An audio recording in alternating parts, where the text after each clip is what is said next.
اعوذ باللہ من الشیطان الرجیم، بسم اللہ الرحمن الرحیم۔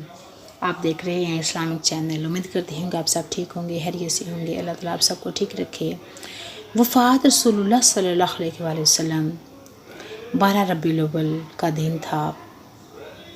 صحابہ کرام رضی اللہ عنہ کی زندگی میں سب سے بھاری اور غمگین دن تھا۔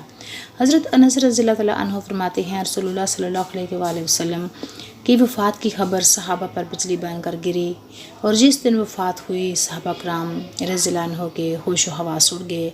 لوگ حیران و ششدر تھے، دلوں پر خوف طاری ہو گیا، ہر ایک کا دل خون کے آنسو رو رہا تھا۔ مصیبت اتنی بڑی تھی کہ سارے صحابہ کرام ہل گئے۔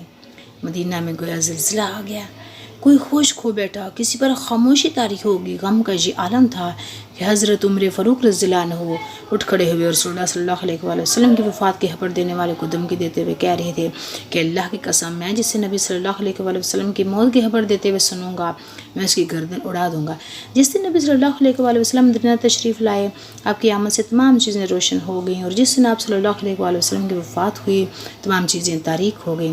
آپ صلی اللہ علیہ وآلہ وسلم کے دفن سے ہم اپنے ہاتھوں سے مٹی جھاڑ رہے تھے کہ ہم نے اپنے دلوں میں اجنبیت محسوس کی۔